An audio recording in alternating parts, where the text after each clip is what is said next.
तो निश्चित समाकलन में आज हम प्रॉपर्टी देखेंगे और फिर इस पर कुछ एग्जाम्पल देखेंगे।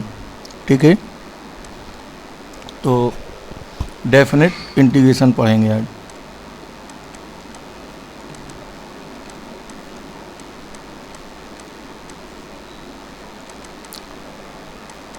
तो इसकी प्रॉपर्टी में सबसे पहले आपको जो पहली प्रॉपर्टी है उससे अवगत कराएंगे। तो पहली प्रॉपर्टी होती है इसमें चेंज ऑफ वेरिएबल, यानी A to B F x D X हो या A to B F T D T हो। तो वेरिएबल के चेंज करने से वैल्यू नहीं बदलती है। इसको ऑब्वियस है, आप एक छोटे से एग्जांपल से समझ सकते हैं। जैसे मैं लूँ 2 से 3 एक्स स्क्वायर डी एक्स, या इधर ले लूँ उसी तरह 2 से 3 टी स्क्वायर डी टी। तो इसका इंटीग्रेशन होगा एक्स क्यू बाई 3 और लिमिट 2 से 3 लगाएंगे। इसका इंटीग्रेशन होगा टी क्यू बाई 3। तो upper limit minus lower limit करेंगे यहाँ पे, तो 27/3 माइनस 8/3। इसी तरह ये भी आएगा, तो ये दोनों वैल्यू सेम रहेंगी। तो वेरिएबल के चेंज करने से इंटीग्रेशन में, डेफिनेट इंटीग्रेशन में कोई प्रभाव नहीं आता। बेसिकली एरिया तो वो उतना ही देता है। जैसे हम A to B F x D X को मान लें कि ये है एफ एक्स, इसका ग्राफ ए टू बी तक, ये Y equal to F X है। तो जो Y equal to F T होगा उसमें भी हमें लिमिट तो सेम रखनी है, तो एरिया ये सेम देगा। वेरिएबल चेंज करने, यहाँ पहले एक्स था फिर बाद में टी हो जाएगा, तो वैल्यू पे कोई अंतर नहीं आएगा। तो पहली प्रॉपर्टी होती है चेंज ऑफ वेरिएबल, यानी टी की जगह एक्स, एक्स की जगह टी हम जहाँ भी ज़रूरत है कभी भी कर सकते हैं। दूसरी प्रॉपर्टी में आते हैं। दूसरी प्रॉपर्टी है इसमें लिमिट को इंटरचेंज करना हो। जैसे lower limit a to B F x D x ये गिवन है हमें, ए लोअर लिमिट कहलाती है और बी अपर लिमिट होती है। तो हम लिमिट को इंटरचेंज अगर करना चाहते हैं, लोअर को अपर, अपर को लोअर बनाना चाहते हैं, तो एक माइनस लगा के हम इन्हें ऐसा कर सकते हैं। यानी ए टू बी का हो जाएगा बी टू ए और यहाँ माइनस लगा देंगे तो ये बराबर होंगे। इसको भी एग्जाम्पल से समझ सकते हैं।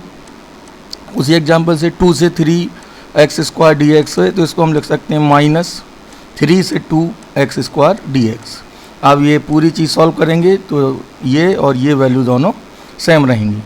तो ये कहलाती है आपकी इंटरचेंज ऑफ लिमिट, यानी लिमिट को इंटरचेंज करना हो जब। ठीक है, दूसरी प्रॉपर्टी को हम कहते हैं लिमिट इंटरचेंज करने की काम आती है। तो ये चीज़ हम कभी भी कर सकते हैं, इसके लिए कोई कंडीशन नहीं है, इन जनरल है प्रॉपर्टी। अब थर्ड वन में आते हैं। तीसरी प्रॉपर्टी में है कि लिमिट को आप अपने हिसाब से ब्रेक कर सकते हैं। जैसे मान लीजिए A to B F x D, इसको P3 कह देंगे, A to B F x D x equal to होगा, अब मुझे मान लीजिए ए से बी तक एफ एक्स का एरिया निकालना है। तो ज़रा इसको भी ग्राफ से समझते हैं। अभी मैं एफ एक्स आपका पॉजिटिव ही ले रहा हूँ, वैसे इसमें चिन्ह सहित लिया जाएगा। ये मैंने एक फंक्शन लिया एफ एक्स और इसको हमें ए से बी तक इंटीग्रेट करना है। ये पूरा क्या शो करेगा, A to B F x D X show करेगा कि वाई बराबर एफ एक्स एक फलन है, उसका हमें एक्स अक्ष के साथ गिरा हुआ एरिया निकालना है ए से बी तक। तो अगर मैं ए और बी के बीच में एक क्वांटिटी सी ले लूँ, यानी सी हमें पता हो कि ए से बड़ा है और बी से छोटा है, यानी c lies between a and b, तो हम इसको अलग अलग भी जोड़ सकते हैं। यानी मैं इसी चीज़ को ए से बी तक एफ एक्स डी एक्स, इस एरिया को अलग अलग भी अगर लिखूं कि ए से सी तक इंटीग्रेट करूं और फिर उसके बाद प्लस करके सी से बी तक इंटीग्रेट कर दें, तो भी वैल्यू सेम रहेगी। तो इसकी भी हमें ज़रूरत पड़ेगी कभी कभी, जब फंक्शन को हमें मॉड हटाना होगा ख़ास तौर पे, तो हम ए से सी जोड़ लेंगे और सी से बी जोड़ देंगे, तो दोनों को जोड़ने से ये क्लियर हो जाएगा। इवन हम एक क्या इसको कई पार्ट में तोड़ सकते हैं, इसको जनरलाइज भी कर सकते हैं। तो चलिए जनरलाइज भी करके देख लेते हैं। A to B F x D X है, तो यहाँ भी मैं एक ग्राफ ले लेता हूँ। ये मान लीजिए x इक्वल टू ए है और ये मान लीजिए x इक्वल टू बी है। अब यहाँ पे मैं कई सारे पॉइंट लेता हूँ, C1, C2, C3, C4, C5 और Cn, ठीक, और फिर इधर B हो जाएगा। तो इसको मैं अब क्रम क्रम से अलग अलग तोड़ के भी मैं एरिया निकाल सकता हूँ।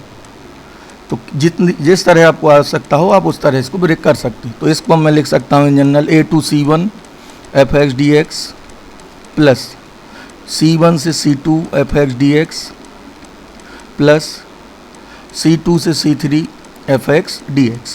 तो इस तरह हम पूरा सबको जोड़ते जाएंगे, सबसे अंत में आएगा Cn से B fx dx। ये Cn वाला है और फिर इसके बाद B। तो इस तरह हमें जैसी भी आवश्यकता हो हम उस तरह इनको तोड़ सकते हैं।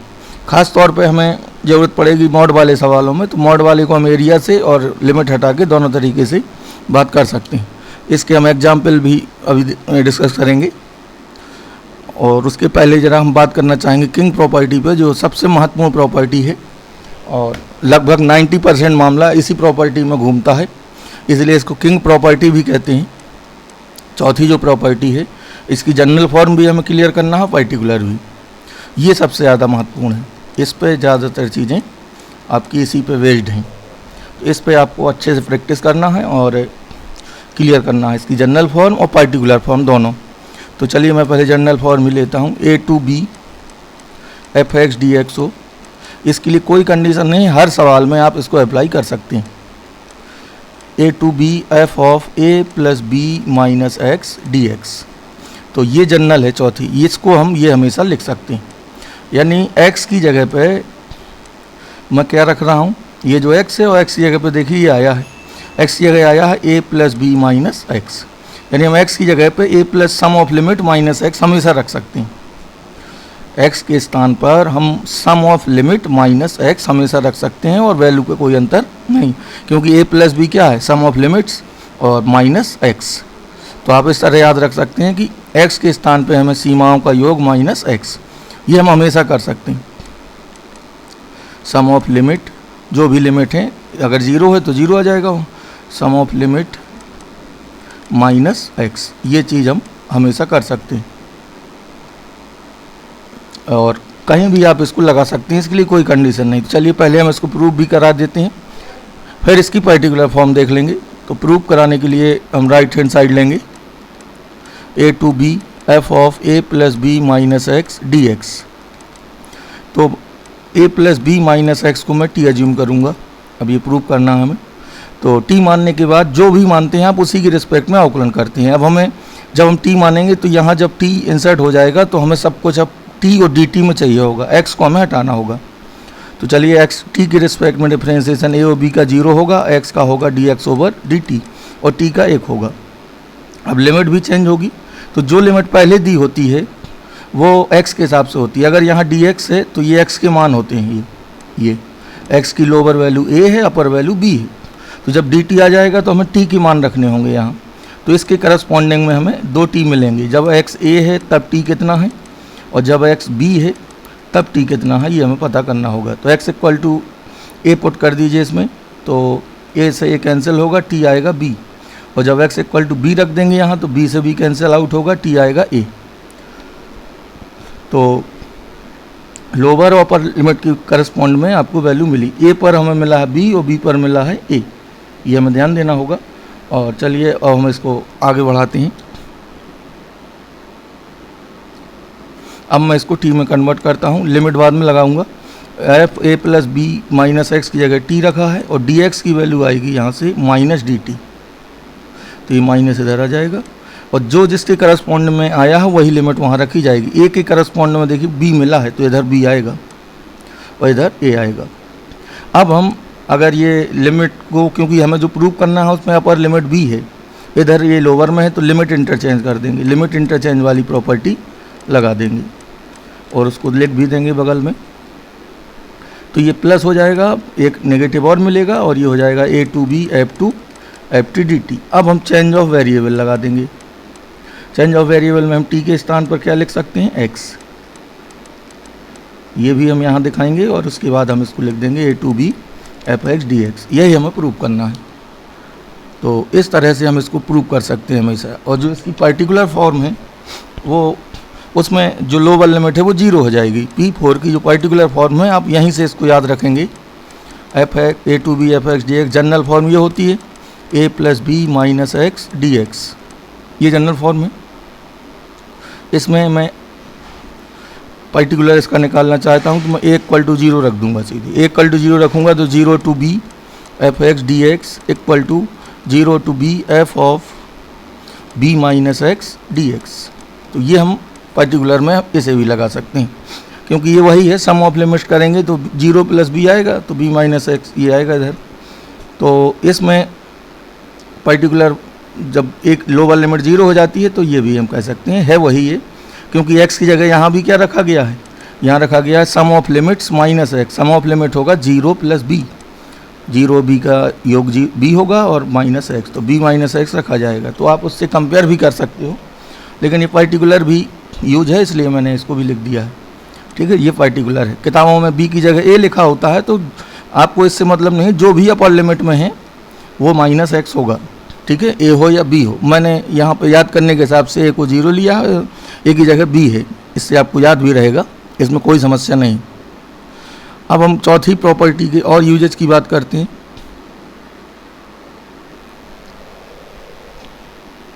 तो इसकी यूज में सबसे पहले एक जनरल क्वेश्चन लेते हैं जो इस तरह का हो। देखिए, A to B F x D x upon F x plus F A plus B minus x.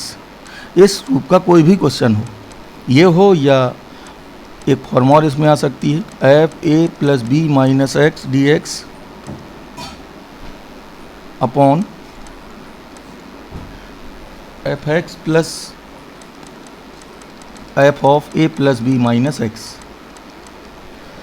ये दोनों इक्वल हैं, और ये फॉर्म हो या ये फॉर्म हो, दोनों का पहले तो मैं आंसर लिख दूँ आपको।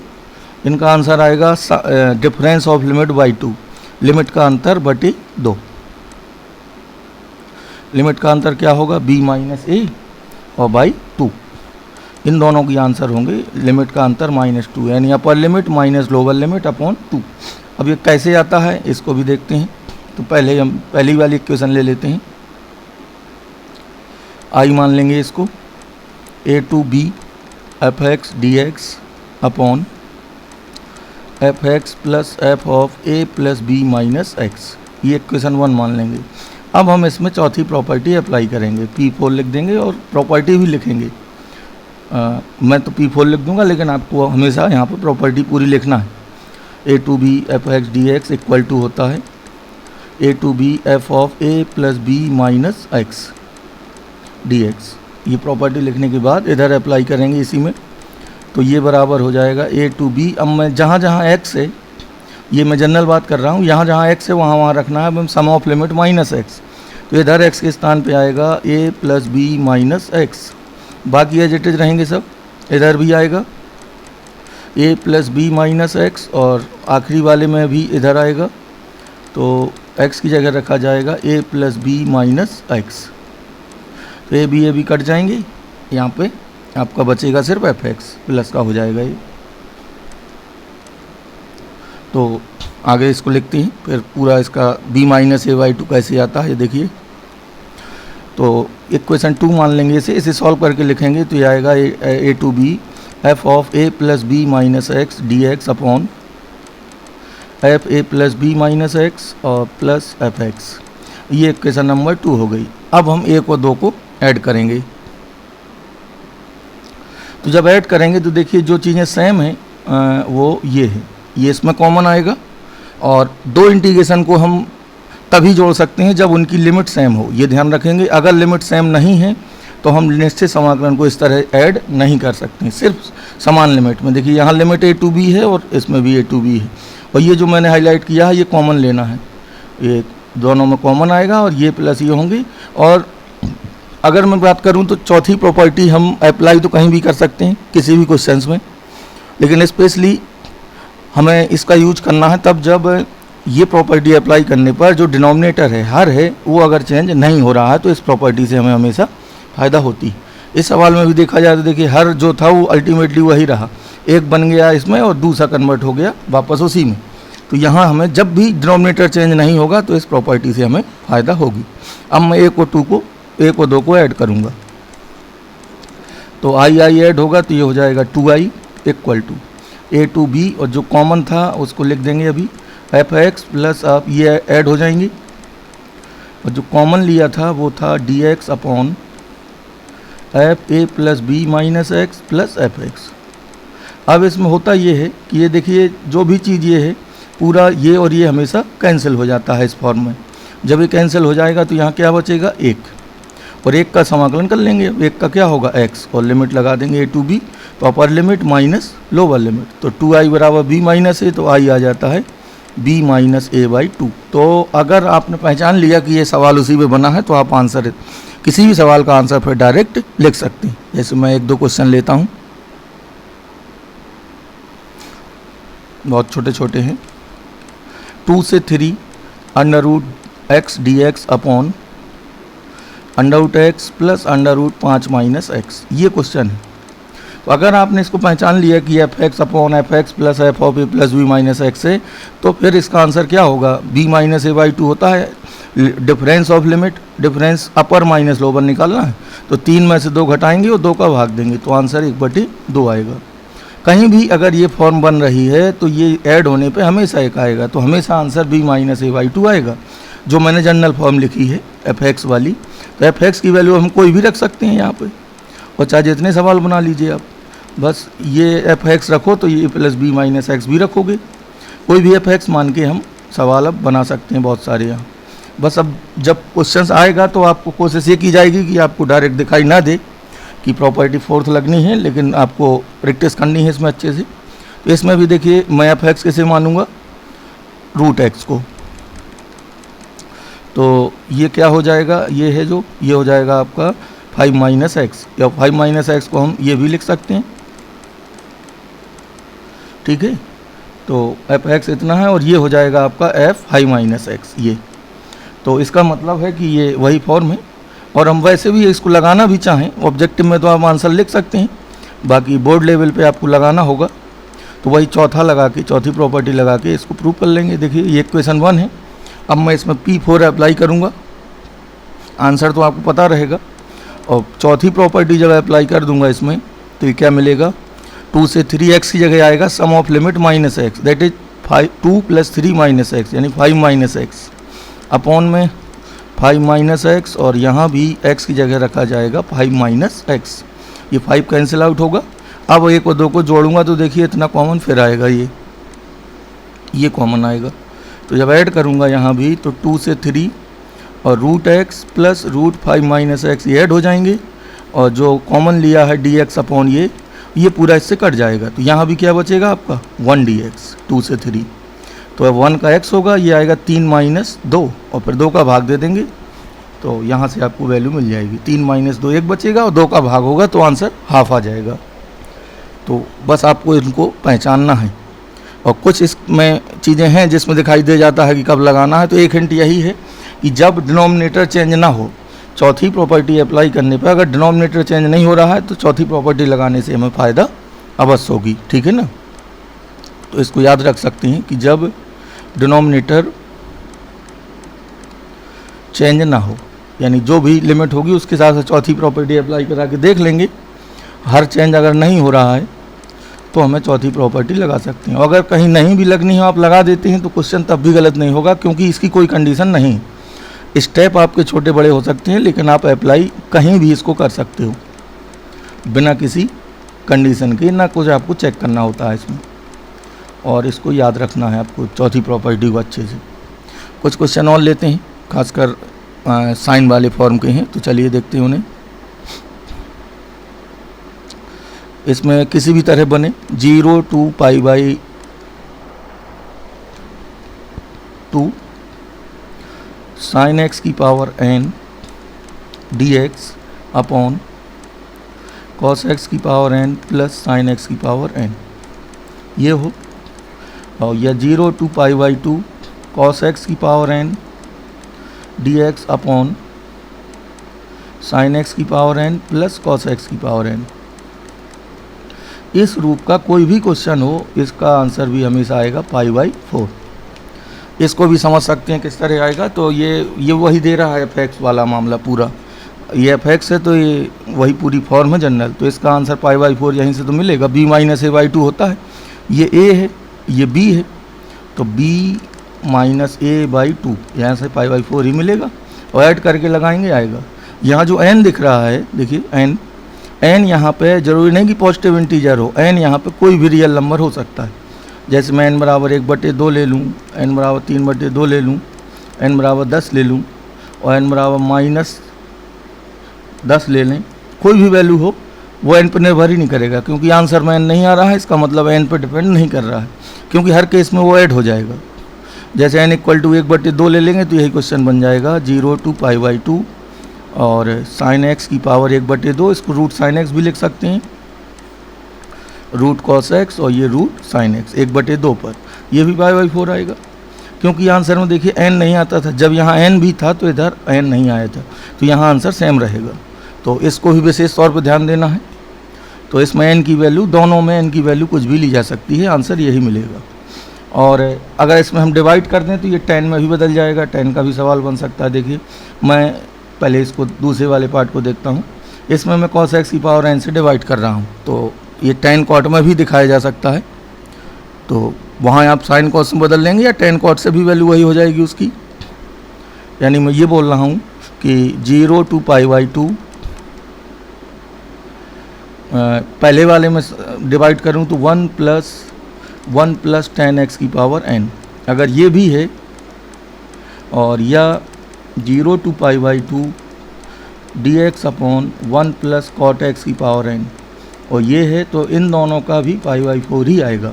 क्योंकि मैं इनको साइन कॉस में बदल लूँ तो ये वही सवाल बनेंगे, दोनों से वही दोनों बन जाएंगे। देखिए इसको बदल के भी आप देख सकते हैं,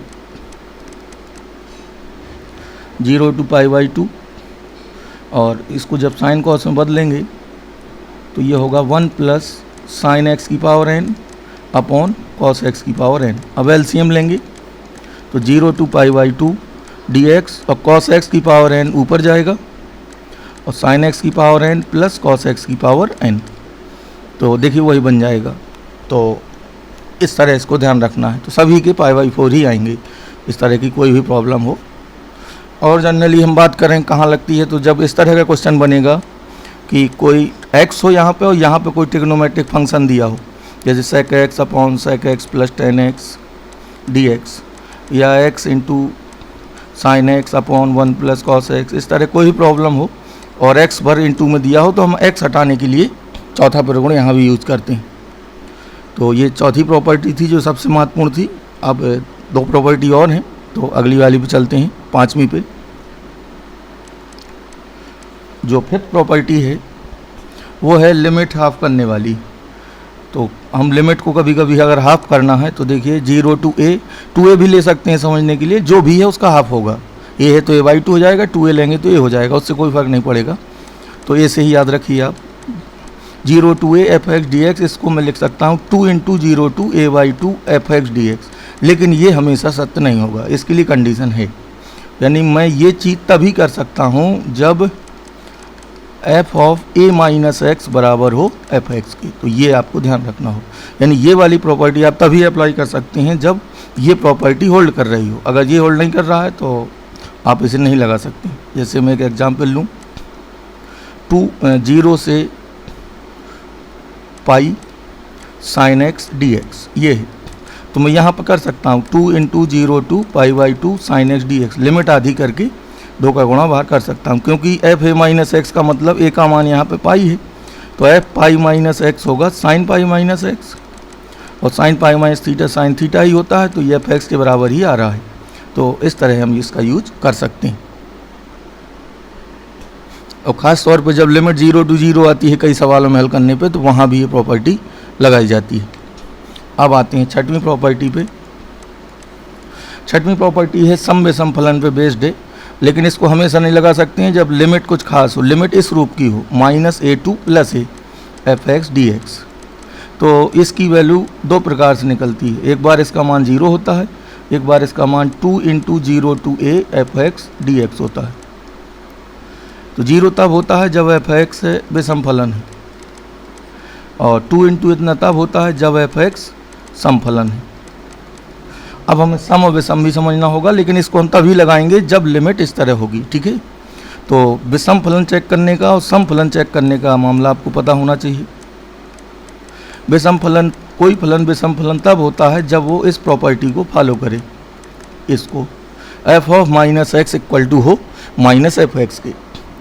अगर ये हो रहा है तो विषम, और सम फलन में माइनस नहीं आता। सम में ये है कि एफ ऑफ माइनस एक्स की वैल्यू एफ एक्स ही रहे तो सम, यानी एक्स के स्थान पे माइनस एक्स रखने पर अगर कोई फर्क नहीं पड़ रहा तो सम फलन है, अगर माइनस बाहर कॉमन निकल रहा है तो विषम है। कुछ में ऐसा होगा कि इन दोनों में से कोई घटना नहीं होगी तो फिर वो फलन ना तो सम होगा ना विषम, नाइदर इवन नॉर ऑड। इसका ध्यान रखेंगे। इस पे भी मैं एग्जाम्पल लेना चाहूँगा।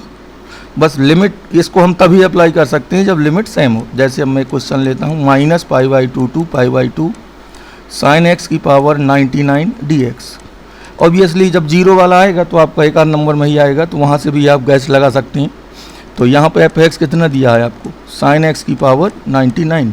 अब मैं इसे चेक करूँगा सम है कि विषम। हमें तभी चेक करना है जब लिमिट हमें इस तरह दी गई होंगी। तो यहाँ दी गई हैं तो अब हम x के स्थान पर रखेंगे माइनस एक्स, तो साइन माइनस एक्स की पावर 99 एज इट इज रहेगा। अब ये माइनस साइन एक्स होता है तो माइनस साइन एक्स की पावर 99। अब हम माइनस को बाहर निकाल सकते हैं यहाँ पे, और क्योंकि माइनस 1 की पावर 99 होगा तो ये माइनस हमें मिल जाएगा। तो ये देखिए अब ये आपका एफ ऑफ माइनस एक्स बराबर आ गया माइनस एफ एक्स की। तो इसका आंसर अब हम बिल्कुल ज़ीरो लिख सकते हैं। ठीक है, ये बिल्कुल ज़ीरो हो जाएगा। तो इस तरह हम सम विषम वाली प्रॉपर्टीज़ को देखते हैं। और अब प्रॉपर्टी के अलावा अब जो नेक्स्ट मैं आपको एनसीईआरटी और कुछ और अच्छे क्वेश्चंस कंपटीशन वाले कराऊंगा।